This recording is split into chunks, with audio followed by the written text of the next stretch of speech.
Vous la connaissez, elle? Michèle Rivasi, une eurodéputée française. Et elle a milité depuis les années 80, par exemple pour Tchernobyl. Et là, elle avait porté plainte contre la Yen au sujet des SMS, vous savez, pour le rhume 19. Et regardez ce qu'elle dit sur Big Pharma. Elle avait fait à l'époque une opération main propre, hein, ça date de quelques années en arrière, pour dénoncer des conflits d'intérêts au sein de l'Union européenne. Écoutez bien. Elle dit que le système est pourri dans l'Union européenne, c'est-à-dire qu'elle dit que le poids des laboratoires pharmaceutiques est tellement puissant qu'ils arrivent même à acheter tout le monde. Vous comprenez? Et bien sûr, ça a une incidence sur les prix des médicaments. Est-ce que vous saviez que les prix du même médicament n'est pas le même dans différents pays? Oui. Par exemple, évidemment en France, c'est là où ils sont plus chers. Alors que le même médicament, par exemple en Italie, est nettement moins cher. Comment c'est possible ça? Eh oui. Elle parle par exemple des anciens ministres de la Santé. Par exemple dans les années 80, Claude Évin, je ne sais pas si vous connaissez. Eh bien figurez-vous que cet homme-là, il s'est fait financer ses campagnes électorales, devinez par qui? Par les laboratoires Fabre. Vous connaissiez ça? Laboratoire Fabre? Et Henri Nallet, ça vous parle? L'ancien ministre de l'Agriculture. Et qui est très lié à Servier, un laboratoire. Michel Barzac, vous connaissez? Qui était une ministre, oui c'est une femme. Et après qu'elle ait été ministre, elle a été présidente de la fondation GSK. Ça vous parle? Non? Bien sûr. Qui est un énorme laboratoire pharmaceutique. Vous avez aussi Elisabeth Hubert, qui était aussi ministre de la Santé. Eh bien, elle venait directement des laboratoires Fournier. Vous connaissez ça, les laboratoires Fournier? Et tiens donc, Michel Barnier, tiens donc, qui était ancien commissaire européen, hein, vous vous rappelez? Eh bien, devinez, eh bien, il était aussi vice-président des laboratoires Bio-Mérieux. Vous comprenez où c'est que je veux en venir ou pas? Le lien, le conflit d'intérêts. Comment ça se fait que des ministres, des commissaires européens deviennent après vice-président de laboratoires, de grands laboratoires? Vous avez compris? Et ça fait des décennies que ça dure. Donc la question qu'elle dit, c'est comment voulez-vous que des ministres de la Santé qui viennent de gros laboratoires pharmaceutiques, hein, et qui sont financés par les laboratoires pharmaceutiques, bon, c'est vrai qu'à une certaine époque, c'était autorisé que des laboratoires puissent financer des campagnes. Mais ce n'est plus le cas aujourd'hui. Donc ils ont trouvé une autre entourloupe. C'est-à-dire que soit ils sont d'abord ministres et ensuite ils vont dans des labos, soit ils viennent de labos et ils deviennent ministres. Vous avez compris le... Est-ce que vous comprenez un petit peu ce qui se passe? Je sais pas, c'est quand même fou. Ça s'appelle un conflit d'intérêts, hein, Madame Layen, hein, qui est son mari qui travaille chez Pfizer. Madame Buzyn, hein, vous avez compris ou pas? Et ceci, et comme elle dit, c'est inadmissible. C'est des liaisons très dangereuses. Et oui, tu peux pas être objectif quand t'es payé par des gros laboratoires et qui se permettent d'acheter tout le monde. Et parce que tout le monde se fait acheter dans cette commission, dans cette Europe. C'est que des corrompus. On va voir que cette dame qui essayait un petit peu de mettre un peu de probité, hein, dans ce nid de crabe, hein, parce qu'elle a essayé de défendre cette histoire de nuage qui se serait arrêté à la frontière, hein, de la France, hein, je parle du nuage de Tchernobyl, hein, qu'elle a essayé aussi de défendre les non-vaccinés pendant la coco. Eh bien, cette belle personne est décédée, hein. Elle avait porté plainte contre la Yen. Oui, elle est morte le 29 novembre 2023, en allant à son travail à Bruxelles, au Parlement. Comme ça. Crise cardiaque. Oh, ça tombe bien, hein. On va pas épiloguer, hein, n'est-ce pas? Donc, elle disait que c'était inadmissible, et elle disait qui fixe les prix des médicaments, parce que elle avait remarqué qu'il y avait une grande différence de prix des médicaments dans les différents pays, alors que c'est le même labo.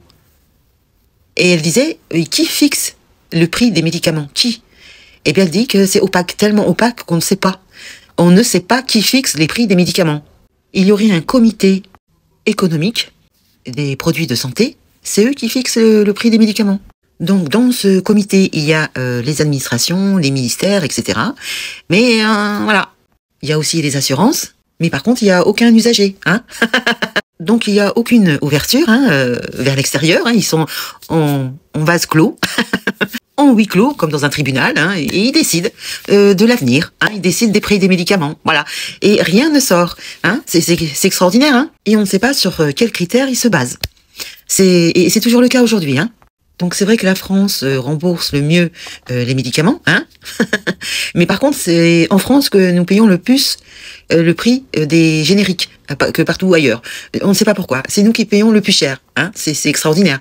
Nous, c'est une spéciale pour la France. Alors que dans tous les autres pays, c'est beaucoup moins cher. Mais chez nous en France, comme c'est remboursé, eh bien on joue sur ça. Vous comprenez un peu l'arnaque? Donc elle demandait à l'époque un alignement des prix des médicaments à l'échelle de toute l'Europe. Voilà sur quoi elle se battait. Et elle donne un exemple.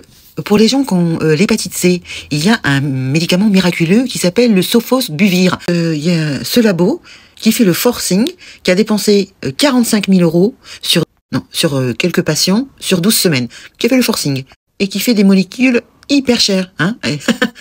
Et là, à l'époque, elle demande, mais pourquoi il n'y a pas eu d'alliance entre les 5 pays? À l'époque, l'Europe, il y avait la France, l'Allemagne, la Belgique.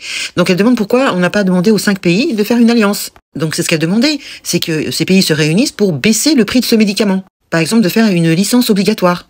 Par exemple, de dire en cas d'urgence, puisqu'à l'époque, il y avait 25 000 personnes qui étaient atteintes de cette hépatite C.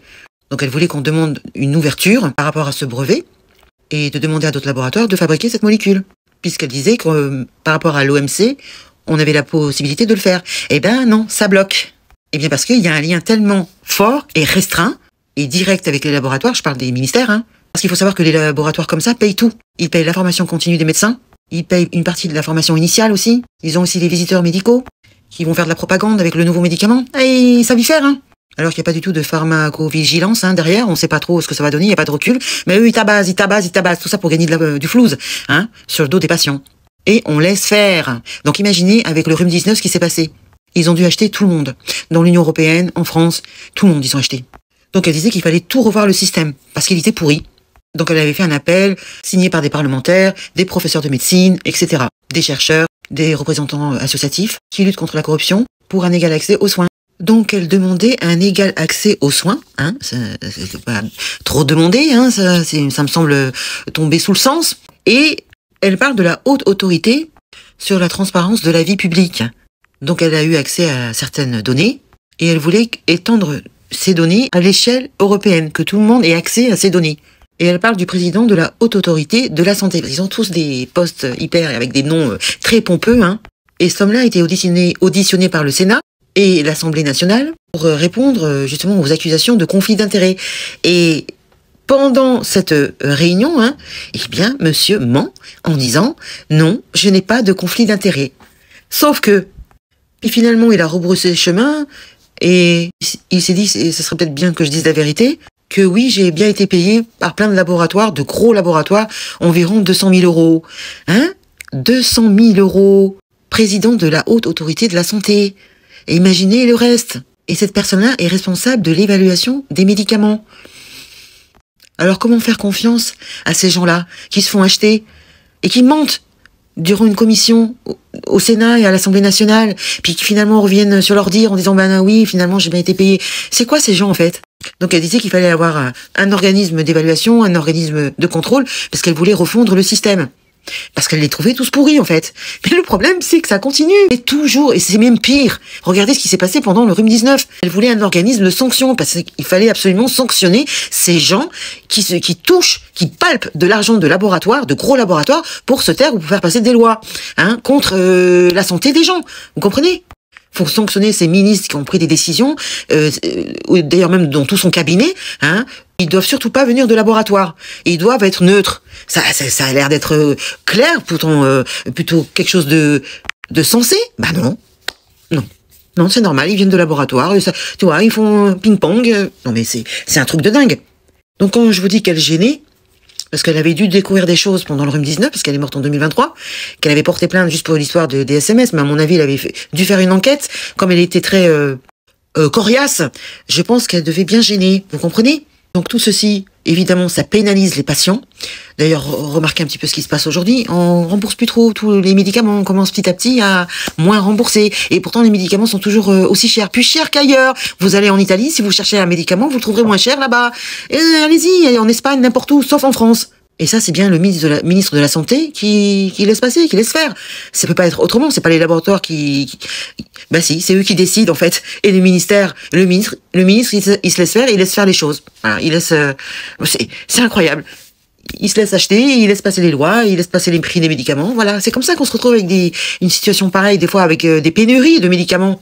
Vous croyez que ça vient d'où? Ça vient bien de quelque part.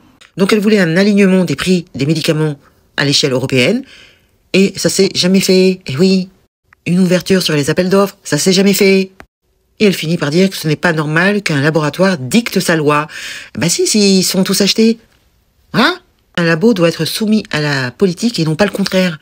Et bien pourtant, c'est bien ce qui se passe. C'est les politiques qui sont soumis au laboratoire, parce que c'est eux qui ont le fric. Alors imaginez, là je parle que de la santé, on va pas parler du reste, l'agriculture, hein, finance, hein, les banques, tout ça, imaginez. Les gros groupes du CAC 40, Total, tout ça, quand ils doivent aller chercher des minerais, imaginez ce qui se passe. Bon, j'ai dit que ça datait de quelques années, mais apparemment, c'est un documentaire qui est daté du 30 mars 2023. Bon, alors laissez-moi un commentaire sur Big Pharma, hein, tous ces laboratoires, parce que Big Pharma, c'est tous les laboratoires, ces gros laboratoires qui palpent, hein, qui décident des lois, qui décident du prix des médicaments, et qui décident de quelle molécule va être plus avantagée, va être mis en avant, plutôt qu'un autre médicament qui coûterait moins cher. Vous comprenez? Ce qu'il faudrait, c'est remettre les plantes, parce qu'on a tout sur la planète pour nous guérir. Et évidemment, ils ont tout enlevé, hein, ils ont tout caché, et pour nous mettre du chimique. Voilà, pour enrichir ces espèces de... T'as compris ce que je veux dire ou pas? Putain. Bon, on verra pour le rhume 19 s'il y aura un procès un jour, hein, parce qu'on est toujours dans le déni en France. Hein. Et pourtant, tout le monde a dit qu'il y avait un souci, que c'est bien, non pas le pangolin et la chauve-souris, mais bien une fuite dans un laboratoire que le mari de Madame Buzyn avait inauguré. Hein, hein oui, tout le monde le dit, FBI, CIA, les États-Unis, partout dans tous les autres pays, sauf en France. En France, on est encore endormi. On est dans des latrines, ça pue la merde, mais tout le monde est content. T'en as un même qui vient, comment il s'appelle, Siemens, là, je sais pas comment il s'appelle, à la télé se plaindre, contre Kennedy, il est pas gentil, hein, il est pas gentil, il est en train de sortir des affaires, hein, ça t'arrange pas, hein. Michel Siemens, je sais pas comment il s'appelle celui-là. Je sais pas où c'est qu'on va aller, mais on est dans les latrines, mais personne ne sent l'odeur, visiblement, hein. Nous, on le sent, mais eux, non. Non, il reste. Tout va bien avec les médias, bien sûr. Toujours complices. Continuez, vous avez raison. Mais, Internet a de la mémoire, les gens ont de la mémoire, et on verra bien ce qui se passera. Allez, laissez-moi un commentaire. À bientôt. Salut les gueux et les gueuses. Et j'en fais partie. Ciao.